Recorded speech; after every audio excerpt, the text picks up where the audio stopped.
Beh, che dire, soltanto applausi.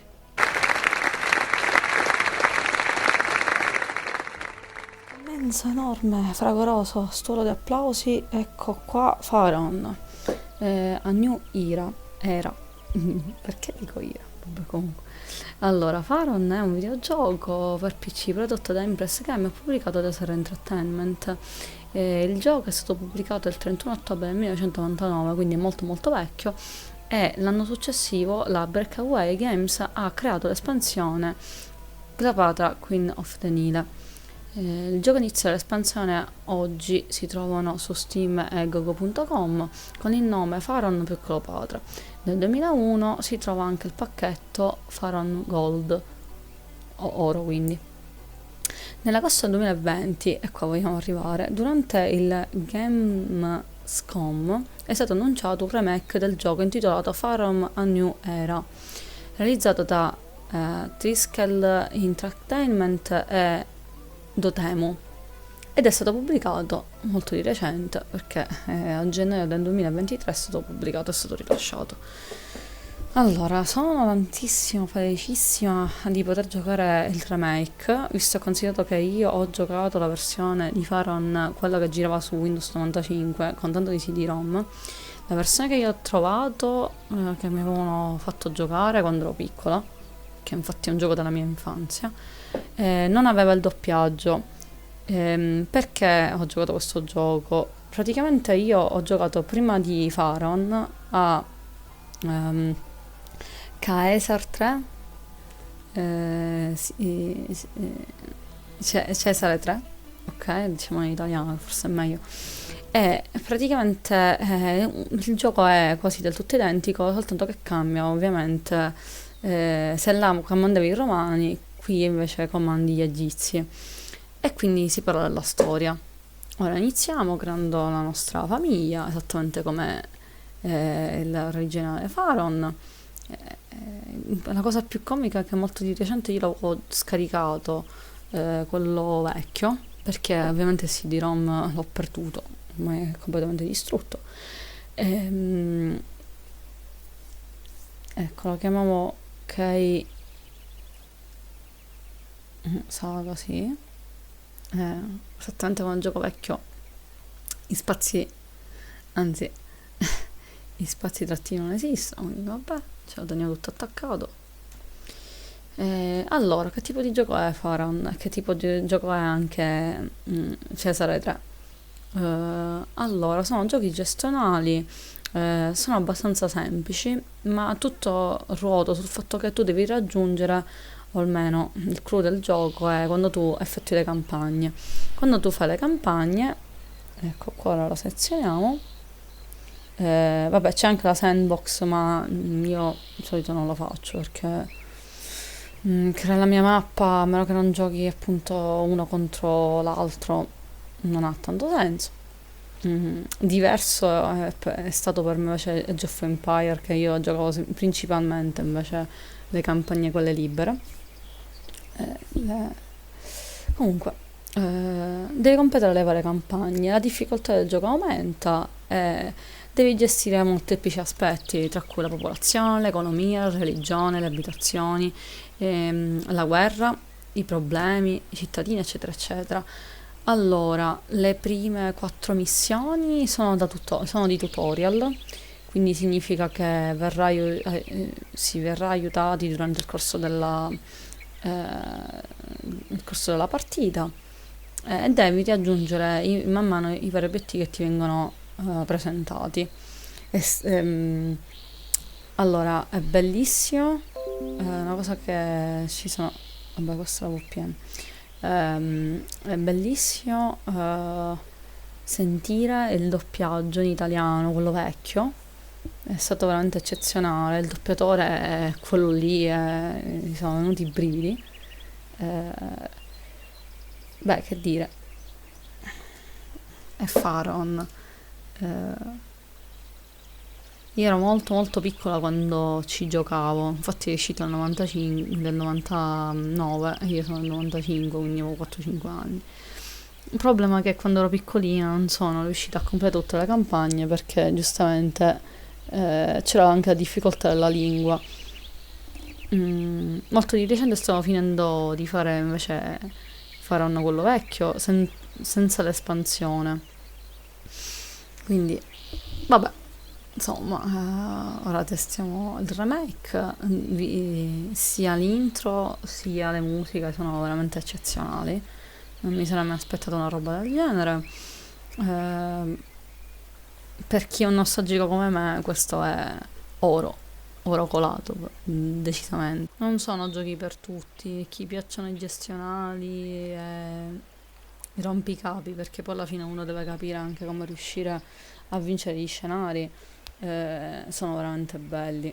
Certo, sono giochi di un'altra generazione completamente.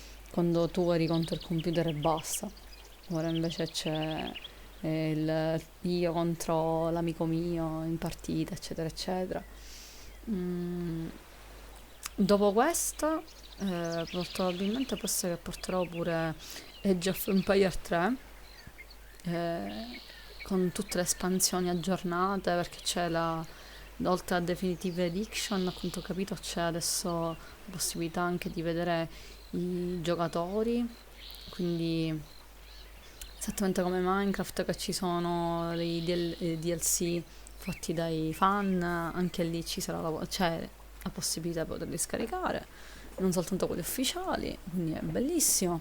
In più volevo provare sia con Pharaon se c'è la possibilità, ma effettivamente in questo momento non ci sto riflettendo tanto.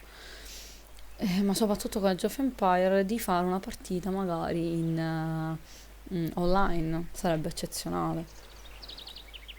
Cioè il sogno che si realizza di una bambina di 5 anni ormai diventata un po' vecchietta, direi. Piccola nota sulle specifiche di gioco: bisogna avere un Windows 10 e superiore, non bisogna avere un processore particolarmente potente, bisogna avere come minimo 8 GB di RAM, una scheda video Nvidia GeForce GTS 450 già più che sufficiente, e ovviamente un minimo di memoria disponibile di 8 GB di spazio. Non è un gioco particolarmente corposo, ha delle animazioni molto semplici, potrebbe girare tranquillamente su qualsiasi PC di fascia medio-bassa. Dopo questa grossa e grassa introduzione, iniziamo con la prima città e quindi il primo livello della nostra campagna di Pharaon. Allora, campagna, periodo predinastico. La tua famiglia inizia nel periodo predinastico alla guida di una tribù nomade verso la scoperta della civiltà. Il tuo carisma è fondamentale per porre le prime basi solide della grandiosità egizia, per ora ancora lontana. Quindi si parte da Nubt, detta anche Ombos.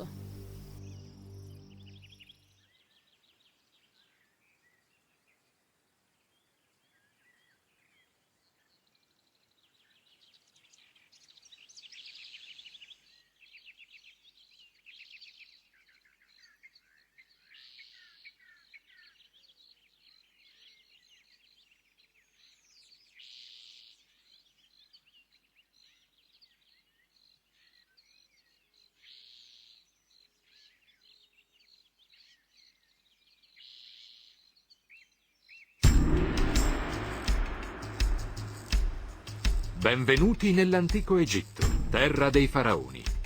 Qui potrete vivere da protagonisti la storia di una tra le più grandi civiltà di tutti i tempi e che coprì oltre 15 secoli e 24 generazioni.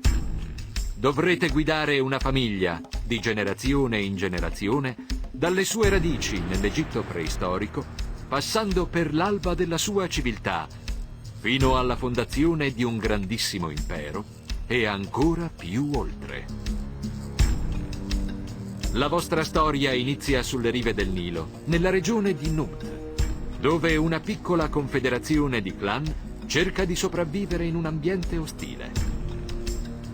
La vostra famiglia è a capo dell'insediamento e voi ne siete la guida.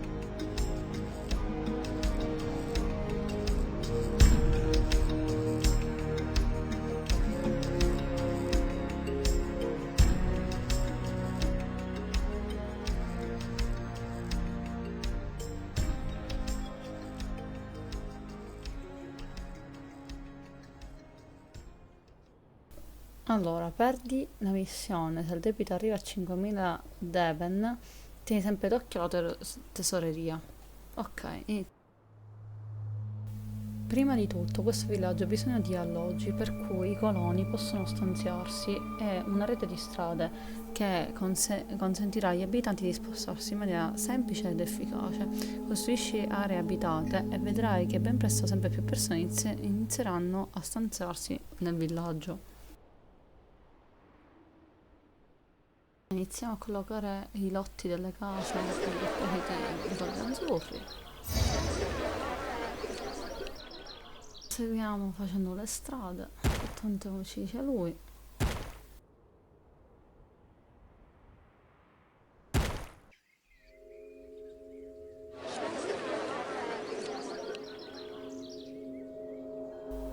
Mannaggia, ho cliccato. Vabbè, basta cliccare sul punto esclamativo e ritrovare la finestra del messaggio precedente. Ecco, l'ho trovata. Quindi le vie del regno. La via del regno. La via percorsa dai migranti per raggiungere la città prende il nome di Via del Regno. È necessario che il passaggio tra la Via del Regno e le aree abitate della città sia sempre libero. Se isola un quartiere da quest'arteria principale che collega il mondo esterno, le abitazioni semplicemente scompariranno.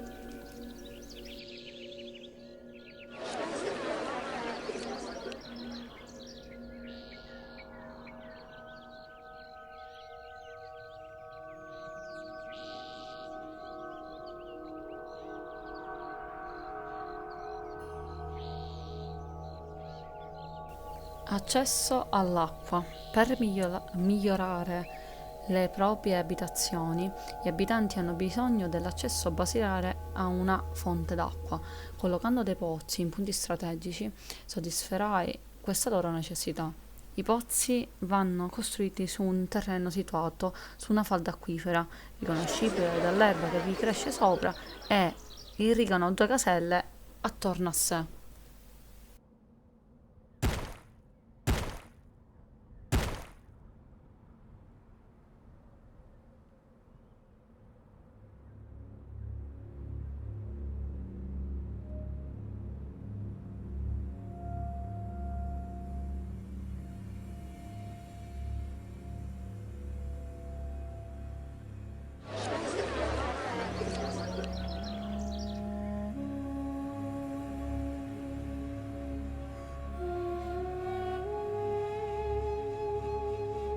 Qualità della vita. Se preferisci avere tutte le sottocategorie aperte quando selezioni la categoria, puoi attivare l'impostazione relativa nelle opzioni. Questa scelta non influenzerà in alcun modo NUBT, ma le modifiche avranno effetto nelle missioni successive.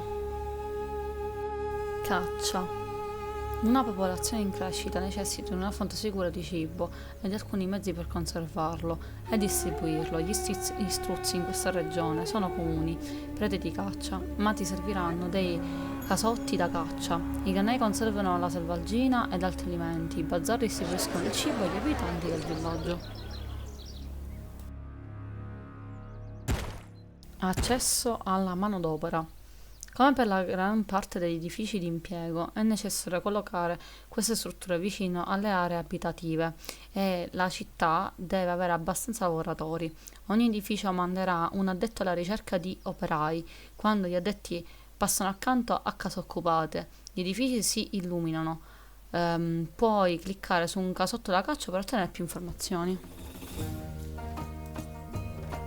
Granai. Ora i cacciatori andranno a caccia di prede. Se riusciranno a catturarle, torneranno al casotto con la carcassa per la macellazione. Dopodiché un addetto con un carrello trasporterà la carne nel granaio più vicino, che a breve costruiremo, dove sarà conservata. I granai sono edifici non molto apprezzati vicino alle abitazioni, ma necessitano dell'accesso alle forze lavoro, perciò è importante collocarli attentamente.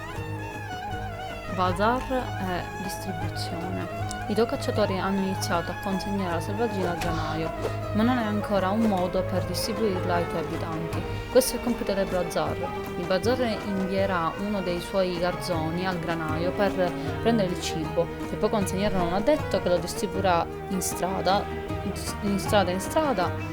ai tuoi cittadini.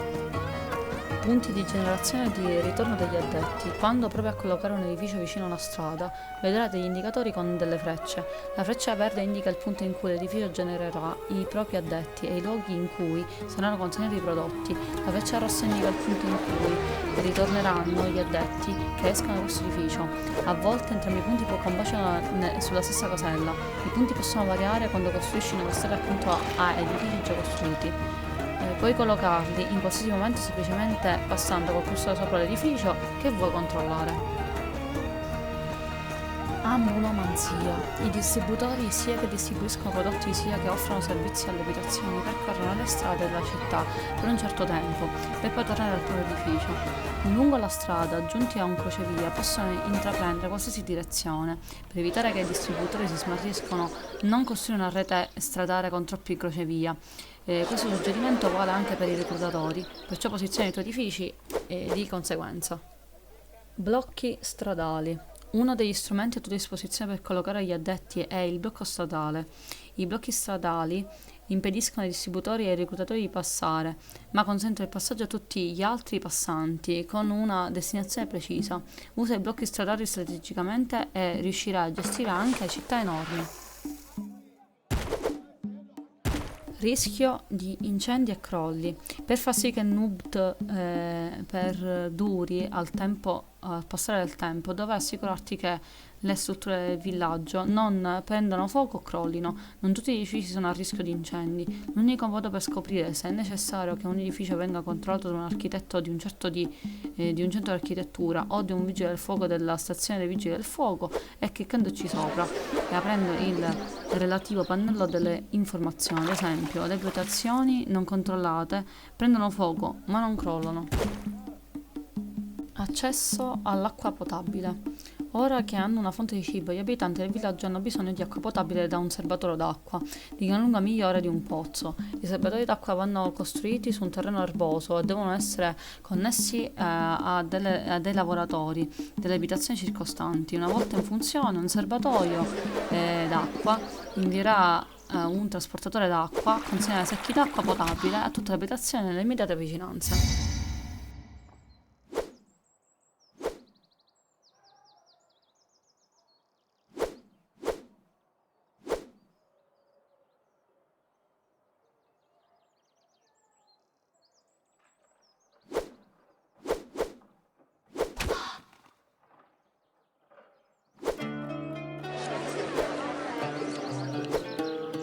Ben fatto, fornendo del cibo alla tua gente, proteggendo le loro case dai crolli e dai fuochi, hai portato questa nuova civiltà oltre il primo passo lungo il corso della storia. Missione completata in 14 mesi, livello di difficoltà normale.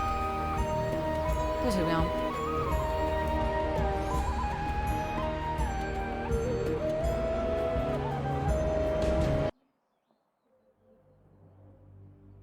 Va bene ragazzi, allora, la prossima puntata faremo la campagna di Tinis,